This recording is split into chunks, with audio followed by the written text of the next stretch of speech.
তোমার জালে তোমায় ফাঁসিয়েছে, দিয়ে বাজিমাত করেছে ওই শাকসুন্নি। তোমাকে কত বড় বিপদে ফেলেছে জানো?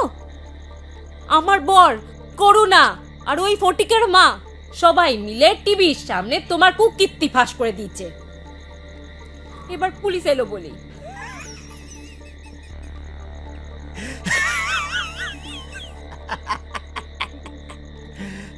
শঙ্করকে নাকি পুলিশ ধরবে, পুলিশের ঢুকে দেব। ওই ভুল করেও না এসব করতে এসো না।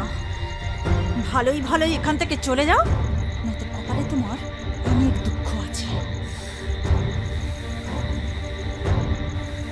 এই দাঁড়া, এই বাইকটা এখানে এইভাবে রাখা আছে মানে কিছু একটা ব্যাপার আছে। হাত দিস না। অনন্ত, ক্যামেরাটা নিয়ে আয়। এই জঙ্গলের মধ্যে কি ফুটেজ পাবো আমি? কারণটা খুঁজে বার করাটাই আমাদের কাজ, জানিয়ে। আচ্ছা।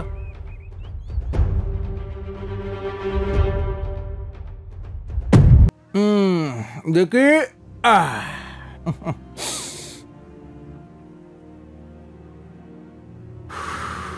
আরে কি হচ্ছে দাদা? এটা কে? বোর্ডে কথার মধ্যে বাচ্চারা কথা বলে না বাবা। বলছি কি, ধূমপান করা না শরীরের জন্য বড্ড ক্ষতিকারক। এমন সুন্দর শরীর। বলছি ওই চুমুর অভাব টভাব পড়েছে নাকি? সেটা হলে কিন্তু আমি ব্যাপারটা একাই সামনে নিতে পারি আর কি, কোনো অসুবিধা হবে না। আসলে এরম নরম নরম গোলাপের পাপড়ির মতো ঠোঁটগুলো। আমি একা একটা গরিব মেয়ে মানুষ দিদি। শুধু শঙ্কর কেন, ফটিকের বাপটা মরার পর থেকে গোটা পুরুষ সমাজটাই আমার মাংস ছিঁড়ে খেতে চায়। খুব খারাপ মুখ না তোর?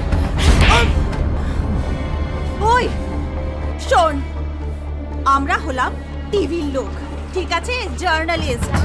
তোর এই মুখোশটা সবার সামনে কি করে তুলে ধরতে হয় আমাদের সেটা খুব ভালো করে জানা আছে, বুঝেছিস? ওকে ছেড়ে দিন দিদিমণি।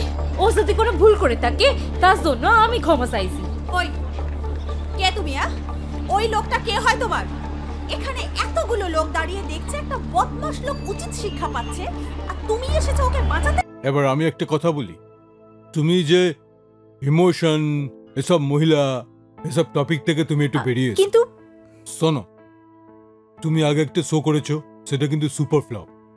আমার কিন্তু এবার টিআরপি লাগবে, নতুন কিছু কনসেপ্ট লাগবে, আমার ইমোশন লাগবে না, বুঝে গেছো? এটা কিন্তু তোমাকে লাস্ট চান্স।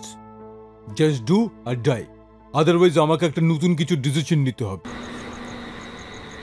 মা, মা তুমি এসছো? মা, মা, মা খাবার এনেছো? মা আমার খুব জোরে খিদে পেয়েছে।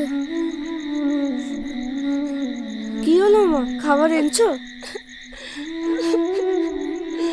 ফটিক, এগুলো ধরো, তোমার মা এক্ষুনি তোমাকে খাবার বানিয়ে দেবেন। নাও। নেব মা। ধরো।